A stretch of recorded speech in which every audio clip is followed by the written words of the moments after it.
Hello and welcome to News Central TV. I am Adebola Adeduba. The headlines. Nigeria Defense Forces kills 94 terrorists, arrests 43 oil thieves. Mali junta ends 2015 peace deal with separatist rebels. Zimbabwe's opposition leader, Nelson Chamisa, quits CCC 2 years after its formation. And details shortly.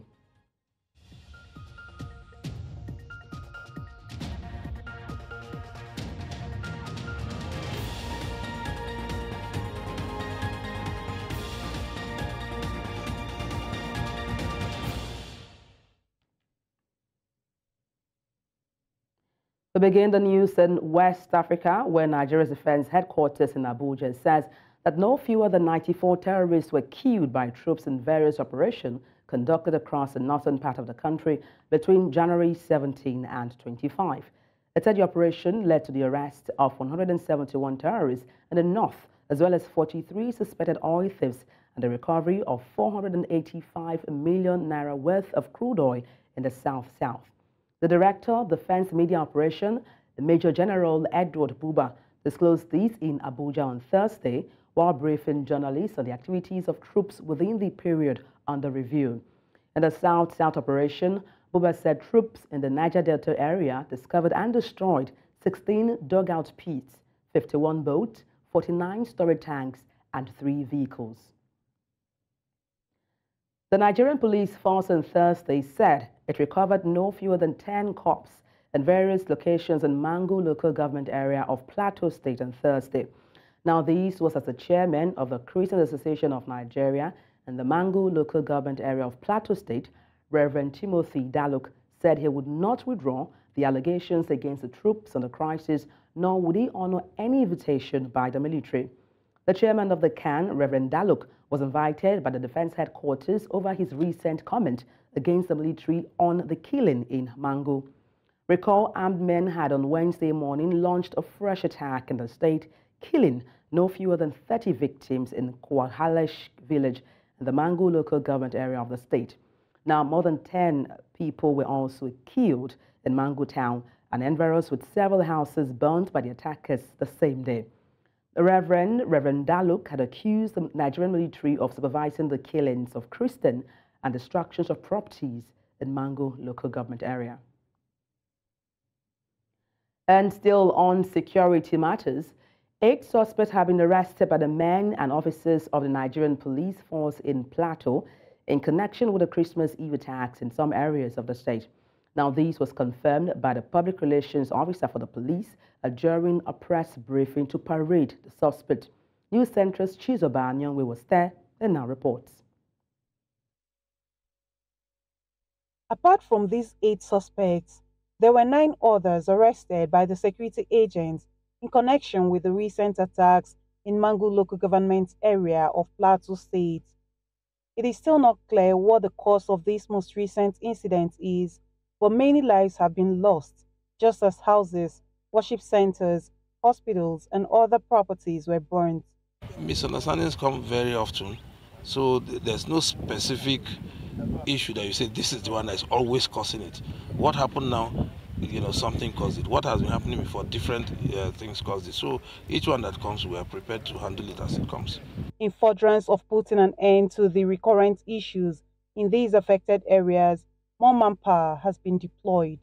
An attempt by some criminal assailants in Kenyan district to set fire on some worship centers was prevented by the swift intervention from the police and with the help of some elders of the community and other security agencies. Also, in another development, to further strengthen the existing security architecture in Mangu LGA and ensure compliance with the curfew imposed by the government and prevent further escalation of the incident, which is almost snowballing into an ethno-religious crisis.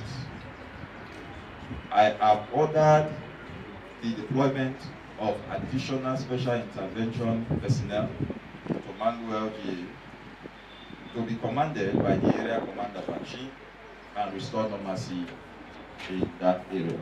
Exhibits recovered from these suspects include machetes, kegs of petrol, gas cooker, and other items.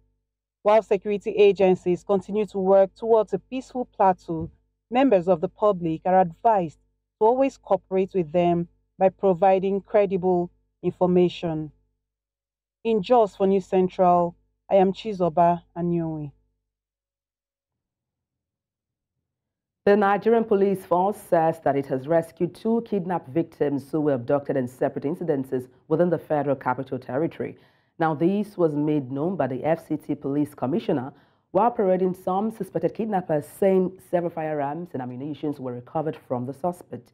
He adds that the rescue was made possible following information provided by the public to the police and urged citizens to continue to cooperate with security agencies to help stop crime. The police operatives from Ido Division and the anti-kidnapping unit of the command made a concerted effort to have the victim rescued and suspects arrested. The effort paid off on the 21st of January 2024, when the DPO received an information that something abnormal is happening in a particular house at Soka village. The DPO moved in and cordoned the house. Behold, the kidnapped victim was found with one Muhammad Ebel armed with Mark IV rifle with 10 rounds of live ammunition. He was promptly arrested and the arm recovered from him. The victim was rescued but with gunshot injuries. I had also to call all my counterparts in the contiguous states to the Federal Capital Territory, more especially Kaduna. This contact paid off as police operatives in Kaduna intercepted the armed hoodlums at the filling station in Kau, Kaduna. The Nigerian Customs Service Tinkan Island Command said it intercepted cocaine, arms and ammunition worth 4.3 billion naira. Now, the Control General of the Customs, Adewale Adeni, disclosed this while addressing journalists during the handing over of the seized contraband at the command on Thursday. Adeni said that the seized contraband came from South Africa and Canada. The seized contraband included 65 packets of Colorado Indica weighing 32.5 kilograms imported from Canada, 17 packs of a substance weighing 16.690 kilograms confirmed to be cocaine, and an empty magazine. The CGC said the total seized substances were 56.39 kilograms of cocaine, valued at 2.3 billion naira, 995 kilograms of Colorado Indica, valued at 1.9 billion naira, all with street value of 4.3 billion naira. You're live with News Central TV. Let's take a short break. Stay with us.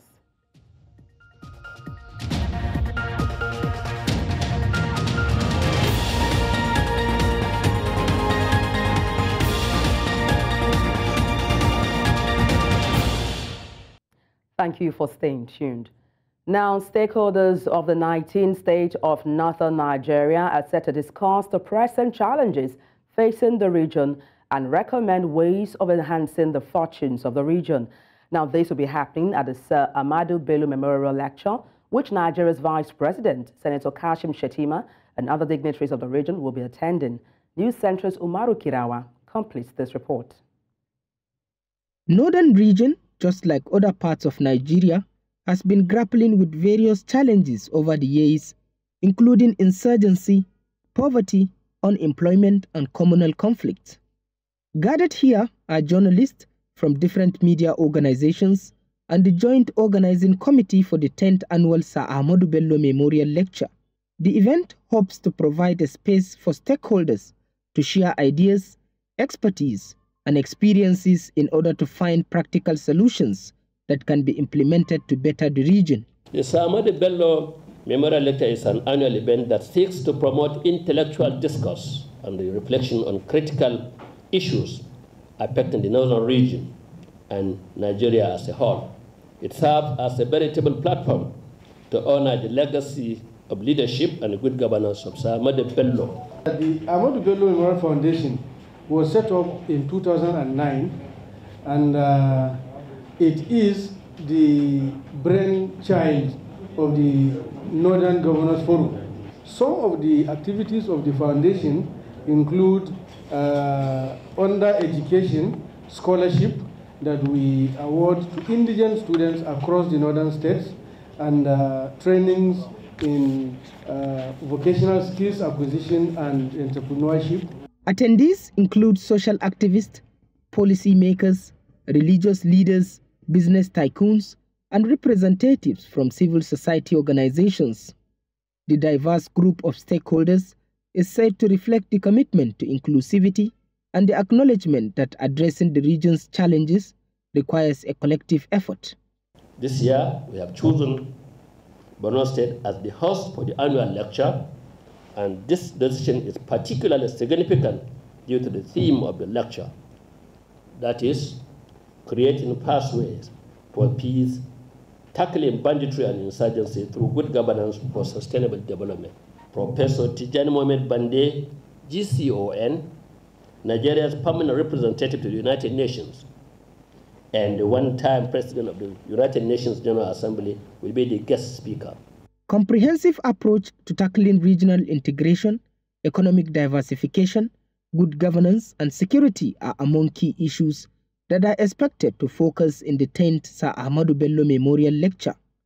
In Borno State for News Central, Umaru Kirawa. Presidential candidate of the People's Democratic Party in last year's election, Atiku Abubakar, has demanded explanation from the federal government over an emergency loan of $3.3 billion by the NNPC Limited. Now, Atiku Abubakar, who is also a former vice president of the country, in a statement he personally signed, expressed worry that since the loan was secured last year, the Tinubu-led administration has handled the affair in secrecy. The deal is supposed to be a crude for cash loan arranged by the African Export-Import Bank, which was said will cushion the harsh foreign exchange environment. According to the statement, a special purpose vehicle called Project Gezo Funding Limited is driving the deal, and it was also incorporated in the Bahamas. The SPV is the borrower, while the NNPC is the sponsor, with an agreement to pay with crude oil to the SPV in order to liquidate the loan at an interest rate that is a little over 12%. The Nigerian government says 30% of food produced in the country every year is lost to poor post-harvest practices. Now, while poor handling, lack of storage facility, transportation, and also equipment have been identified as some of the causes, a News Central's Perpetual Fasomi Peter speaks to experts on how to tackle this lingering challenge. Nigeria faces a significant challenge with post-harvest losses, estimated to be between 35% and 60% of agricultural produce across various crops. This translates to a staggering economic loss of 3.5 trillion naira annually, impacting food security, farmer livelihoods, and national GDP. If you've gone to Mile 12, for example, in Lagos, you will understand what I'm saying categorically. You know, where items of commodities that are not sold in a day, it begins to lose the value, the market value. And sometimes they end up being thrown away into trash, you know, or whatever it is. So, and this is money. Although the federal government has intervened at various levels in the past, from the concession of 17 silos with over 6,000 metric tons to the establishment of grain aggregation centers, more still needs to be done. We need to reduce travel time. Raw food should not be coming from the north to the south. We need more processed food coming from the north to the south. And we need the south producing the food that is raw. We need to expand and invest in the processing bit of the ecosystem. Once we can do that, it helps reduce the level of post-harvest loss we incur year on year. There's need for us to also look into the cold chain or cold storage system. This is another area I believe that we can begin to invest our money in. You know, investors can come in and see where the gaps are. We need to begin to look at alternative to road transportation of food. Government needs to begin to look at how best we can begin to channel our food through adequate railway system. Addressing post-harvest losses requires a multi-pronged approach involving government, private sector, NGOs and research institutions.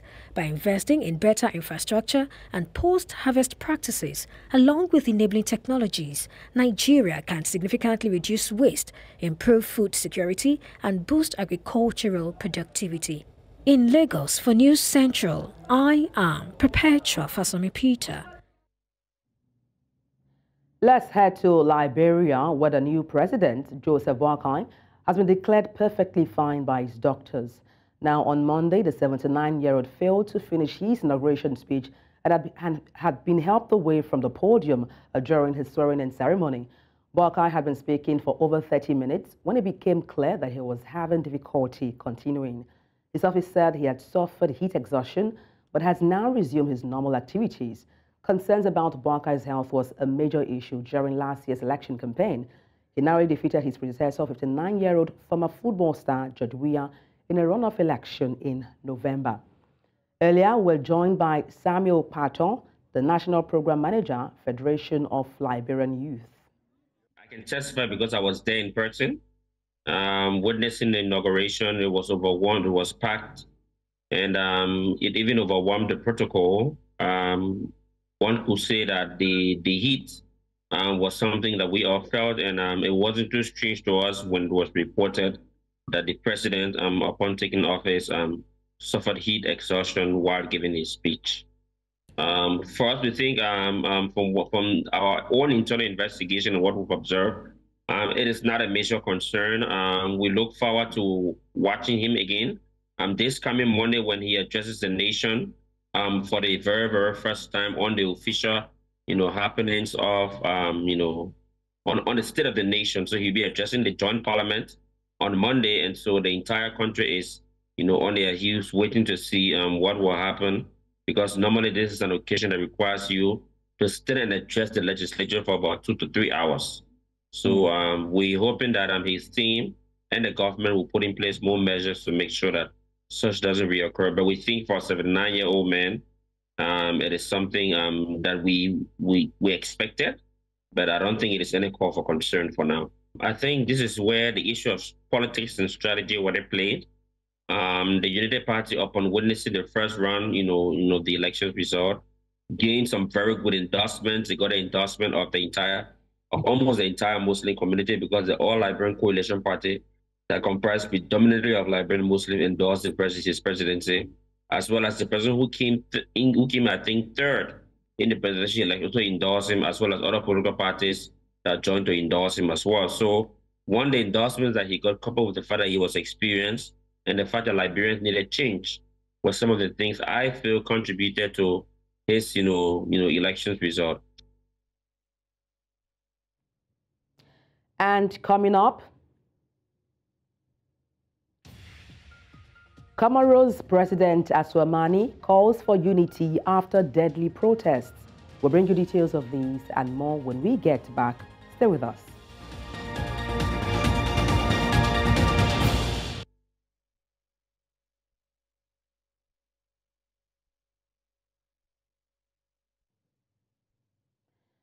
Ghana journalists have declared a media blackout on Fisheries Minister Mavis Hawa-Kumson following an attack on a journalist. The journalist from a local radio station was attacked early this month during the parliamentary vetting process of the ruling New Patriotic Party, NPP, in the central region. According to the president of the Ghana Journalists Association, Albert Kwabena, the attackers wore T-shirts bearing Kumson's name, but she has denied any involvement in the incident, terming the accusations against her as political. The ruling party has condemned the media directive as unfair, saying none of the MP's team members were involved in the attack. The party has urged the GJA to conduct a more comprehensive investigation before drawing any conclusions. The news continues in West Africa, where Mali's military junta has announced an end to a 2015 peace deal with Tuareg rebels in the country's north, a move that could further destabilize the Sahel nation. The peace agreement was aimed at easing tensions at a time when Tuaregs mounted jihadist violence against the central government since 2012. But the agreement has only been partially implemented. Military authorities said the so-called Algiers Accord, brokered by the United Nations, had ended with immediate effect. In a statement read on state television, the junta spokesman, Colonel Abdullahi Mega, said it ended the deal due to other signatories not keeping their commitment and hostilities by chief mediator, Algeria. At least 70 people have been killed after a tunnel collapsed at a Malian gold mining site, the latest disaster in a region prone to mining accident. According to report, the incident happened last week and search operations for the bodies lasted several days. Now work on the site has been suspended, but a nearby mine is still in operation. The miners work in often dangerous conditions, exposing them to risk of collapses.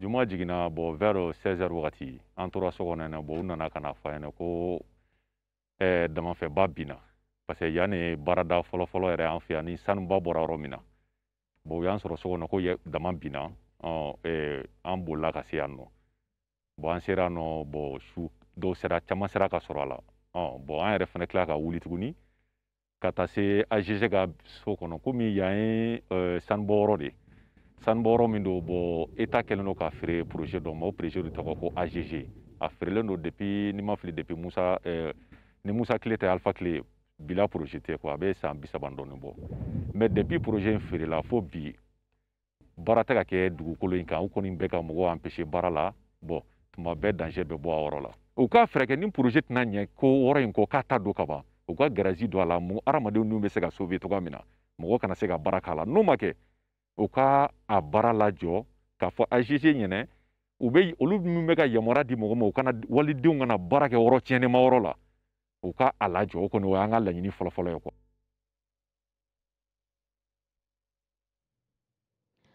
Kenya's Court of Appeal has declined to suspend an order that had blocked the government from implementing a controversial housing levy. The government had requested the court to allow it to continue deducting the monthly levy from salaried Kenyans pending the hearing of appeals challenging the levy's introduction. President William Ruto last June signed the Finance Act that has proved unpopular with many after introducing a 1.5 housing levy payable each month by both employers and employees.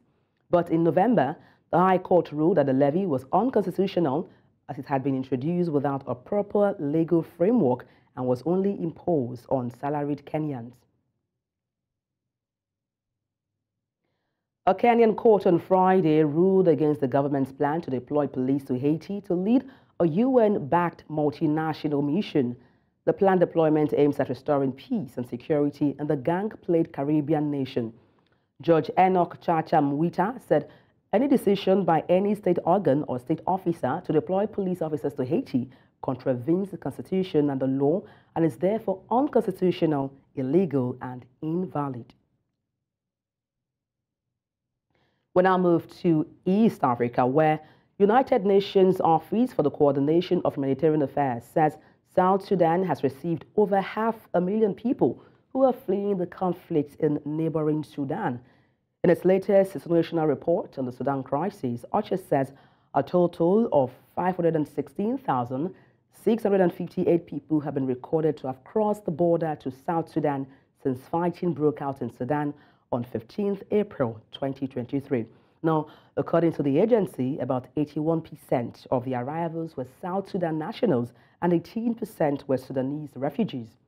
OCHA further stated that there was a substantial increase in the number of Sudanese refugees and asylum seekers entrant into South Sudan this month.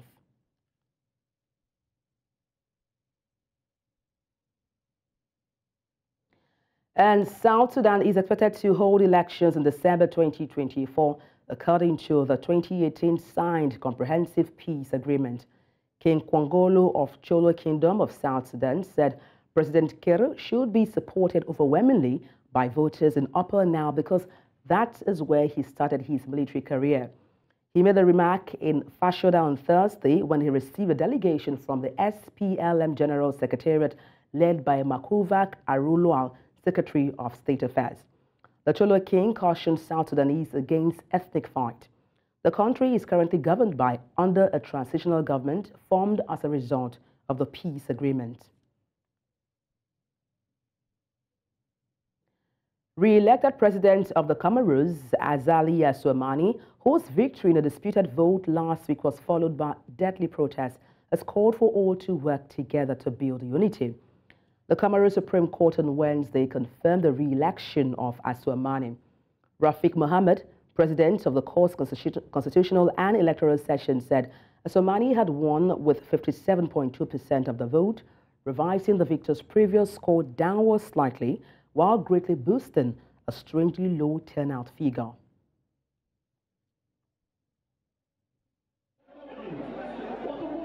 Les actes de violence que notre pays a connus ces derniers jours nous imposent de devoir œuvrer ensemble, gouvernement, opposition, leaders religieux et notables, société civile, pour construire notre unité, notre vivre ensemble, lourdement entamé après l'annonce des résultats provisoires de ces dernières élections. Mes chers compatriotes, en m'adressant à vous aujourd'hui, en ma qualité de président élu, j'ai une pensée pour le jeune homme qui a perdu la vie dans des circonstances malheureuses et regrettables, et je présente mes condoléances attristées à sa famille.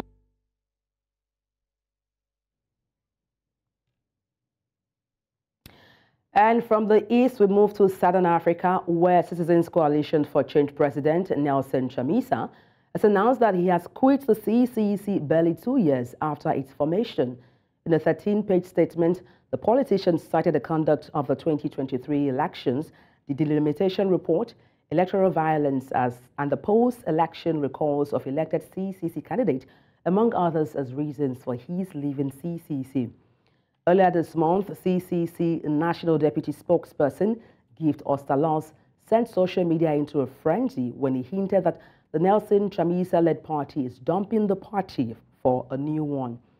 It was reported that Chamisa has all but lost control of the party as self-imposed interim Secretary General Sengezo Shabango has been wreaking havoc since October 2023. He recalled 15 MPs, 17 councillors, and 9 senators, triggering the 7 December by-election. Earlier, we were joined on the news to discuss this by a political analyst, Makumbero Harozive. Capture the courts, and once they capture the courts, it means they've easily captured everything. If you want to go to get your dispute resolved in court, as long as you are not a preferred individual to the powers that be, you are guaranteed to lose that case. We have seen it not only in political, party cases, but we have seen it in terms of human rights cases. Mr. Job Sikala is in prison over 580 days over flimsy charges. Many opposition members and citizens are being victimized by these same captured courts. So the central issue here, it's about state capture, it's about capture of the judiciary, it's about a military dictatorship that is immune to political reforms. Sure that they sabotage democracy, they sabotage multi-party democracy, and ensure that there is practically a one-party state in Zimbabwe. Yes, I'm mentioning of one-party state because the other opposition they would really want is the opposition that which they control, and there are a plethora of them. So in this scenario, quoting from Mr. Chamisa's statement distancing himself from the Citizens Coalition for Change, he is alluding to the fact that he feels that they are meddling fingers in terms of the ruling party to try and cause confusion. And this is, can be traced back to judicial state capture that I mentioned earlier on.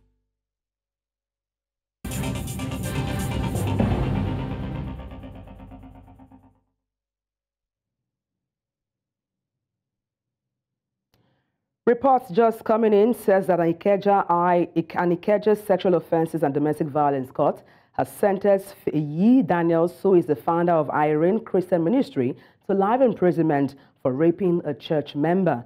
The cleric was found guilty of the act he committed in his residence in Lekki area of Lagos. Justice Raman Oshodi moments ago gave the verdict. Sheyi Daniels will be spending the rest of his life in jail. We'll bring you details of these subsequently in our bulletins.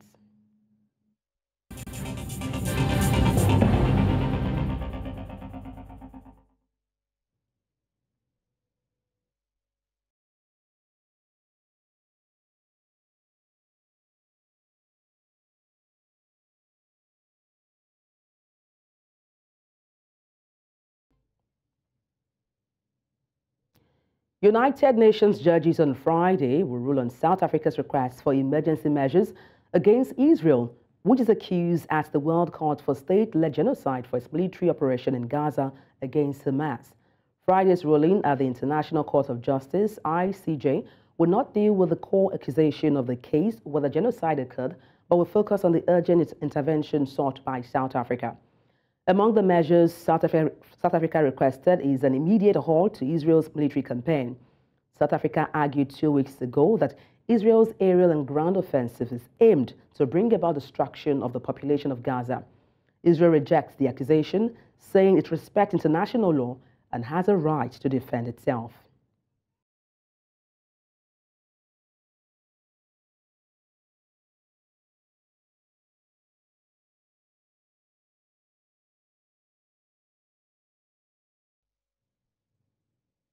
You're watching News Central now. Still ahead. UN Security Council meets on downed Russian aircrafts that killed captured Ukrainian soldiers. We'll bring you details of these when we get back. Stay with us.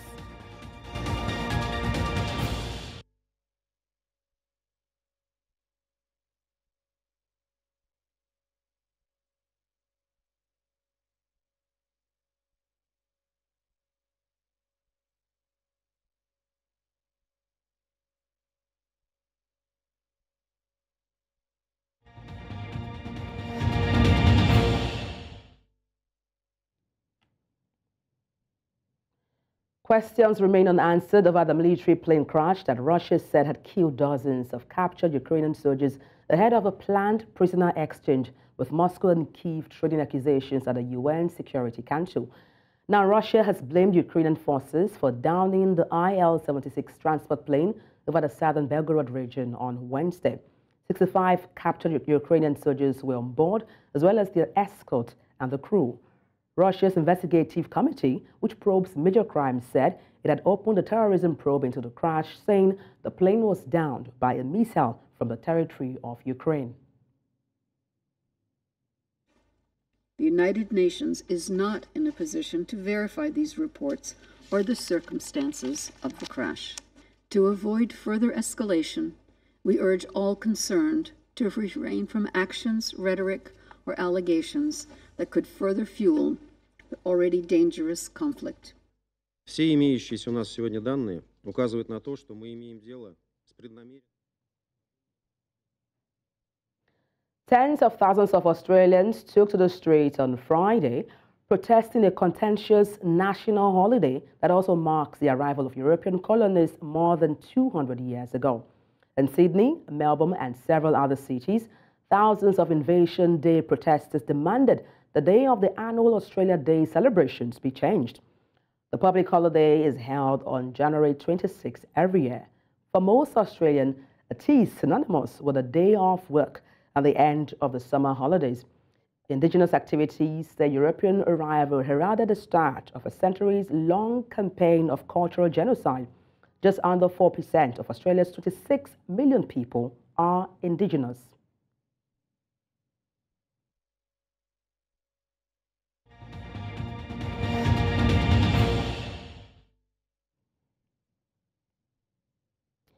The Chinese government has pledged to invest in Nigeria's mining sector and support the nation's quest to attain self-sufficiency in local manufacturing. Now, this was during a visit by the Director General, African Affairs of Chinese Foreign Ministry during a visit to the headquarters of the Ministry of Foreign Affairs in Abuja. It says China is ready to stand by Nigeria in its demand for reforms at the United Nations Security Council as Nigeria seeks a permanent seat on the council. Amadine Uyi reports. The delegation from China was led by the Director General of the Department of Africa Affairs of the Chinese Foreign Ministry. Nigeria's Minister of Foreign Affairs, while receiving the delegation, says that the visit is proof of long-standing relations between both countries. Today we have a delegation from China led by the Director General Peng. It's a very important delegation because he is responsible for Africa. So we're deeply honored to have him here. We've had a range of discussions surrounding the very close and strategic relationship between Nigeria and China. With China's footprints in Africa visible in the construction, maritime, and several key sectors, both teams emphasize the importance of infrastructure to Nigeria's development, with the visiting delegation assuring Nigeria's government of the Chinese government's commitment to support the nation achieve infrastructural milestones. As you're well aware, Chinese companies are involved in major infrastructure projects in Nigeria. And of course, for us, infrastructure is key to our development, and development is one of the 4 Ds of the President Tinubu foreign policy agenda. And there's also a lot of trade that goes on between Nigeria and China, both ways, and it's something that we want to see expanded.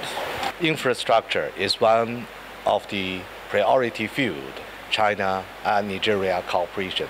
Recently, maybe last month, we Chinese bank, China Development Bank, issued a new loan to the railway project in your country. So that is a clear demonstration. China still ready to committed provide financial support under your request to your infrastructure course, of course, in a sustainable way. The Director General also revealed that China is ready to invest in Nigeria's mining sector, support indigenous manufacturing, in a bid to help the nation attain self-sufficiency in local manufacturing. We also discussed how we can, help your country's local industrialization, value added, especially those minings, related to the battery for EV cars. Nigeria has very rich in this kind of mining. So we are ready to work with you to create jobs, to more value-added manufacture made in Nigeria cooperation. He also revealed that issues surrounding Nigeria's status with the United Nations Security Council was discussed and pledged China's support to stand by Nigeria in its demand for reforms at the UN Security Council. In Abuja for News Central, I am Amadine Uyi.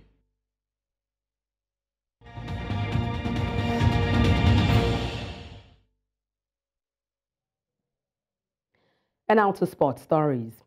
Ahead of the looming Africa Cup of Nations second round clash against Cameroon, the Nigerian Football Federation has assured Nigerians that the Super Eagles will beat their opponents and progress to the quarterfinals. Now, football fans have been disenchanted with the team's inability to score goals and their general performance.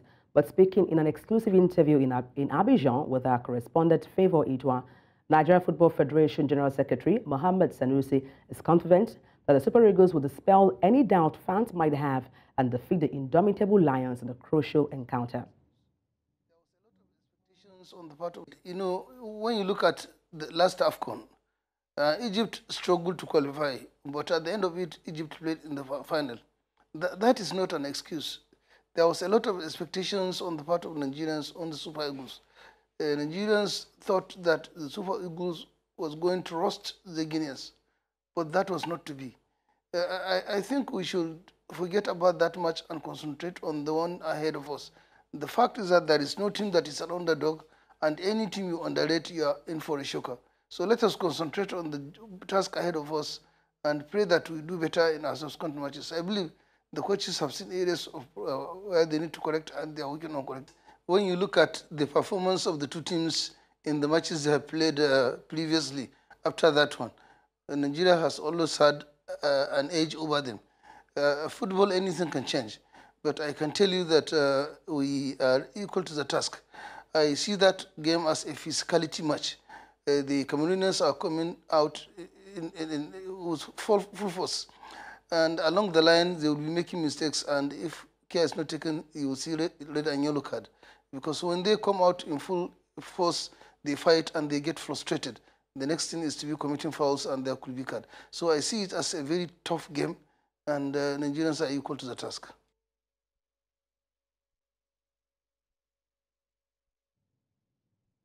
The German Football Association has announced that Union Berlin coach Nanad Bejalika will receive a 3-match ban and a €25,000 fine for unsporting behavior for shoving Bayern Munich Leroy Sane.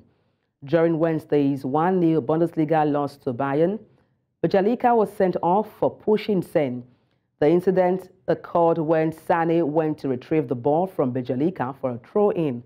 After pushing the ball from the coach's hand, Bejalika put his hand on Sane's face twice, pushing him away. Consequently, Bejalika will miss Union's matches against Darmstadt 98, RB Leipzig, and Mainz. Now, Union Berlin currently stands in 15th place with 14 points. Making NBA history, LeBron James became the first player selected to 20 All-Star teams during the unveiling of the starters for the upcoming All-Star game in Indianapolis. Surpassing Kareem Abdul-Jabbar in All-Star nods, James leads the Western Conference starting lineup alongside Nikola Jovic, Kevin Durant, Luka Doncic, and Shai Gilgeous, as well as the last season starters featuring a number of them, such as Durant, Mitchell, Kiro Evans, James, Jovic, Doncic, Corey, Zion Williamson. Durant and Williamson missed the game due to injuries. The traditional East versus West format returns on February 18, abandoning the previous captain structure.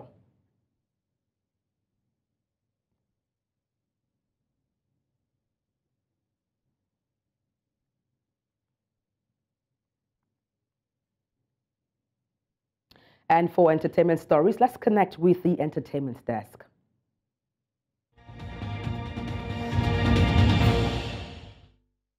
Renowned Nigerian songstress Tiwa Savage and Eziokwu crooner Odumodu Black have given fans a sneak peek into their upcoming collaboration. Both artists have officially confirmed their collaboration by sharing a snippet of their forthcoming single in a video that surfaced online on Wednesday, January 24th, 2024. Both Tiwa Savage and Odumodu Black shared glimpses of their teaser on their respective Instagram stories, causing a viral sensation. Nigerian skit maker Laiwa Sabi takes the lead in the upcoming web series The Interviewer, directed by musician Fowls, produced by House 21 Media, known for the web series Therapy. The show delves into amusing interview scenarios.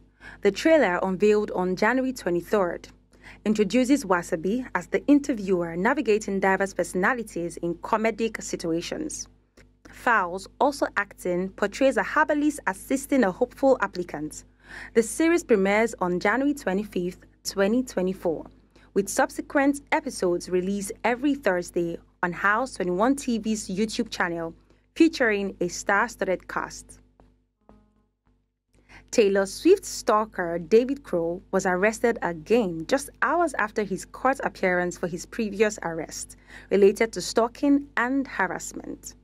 He was spotted near Taylor's NYC townhouse, and someone in the neighborhood reported him. Crowe was arrested on a criminal contempt charge, as there was an order of protection issued during the morning arraignment. This marks the third time he has been arrested near Taylor's home, with the first two incidents occurring on Saturday and Monday. Law enforcement sources expressed concern, stating that Crowe is fixated on Taylor, and they are doing everything to protect her.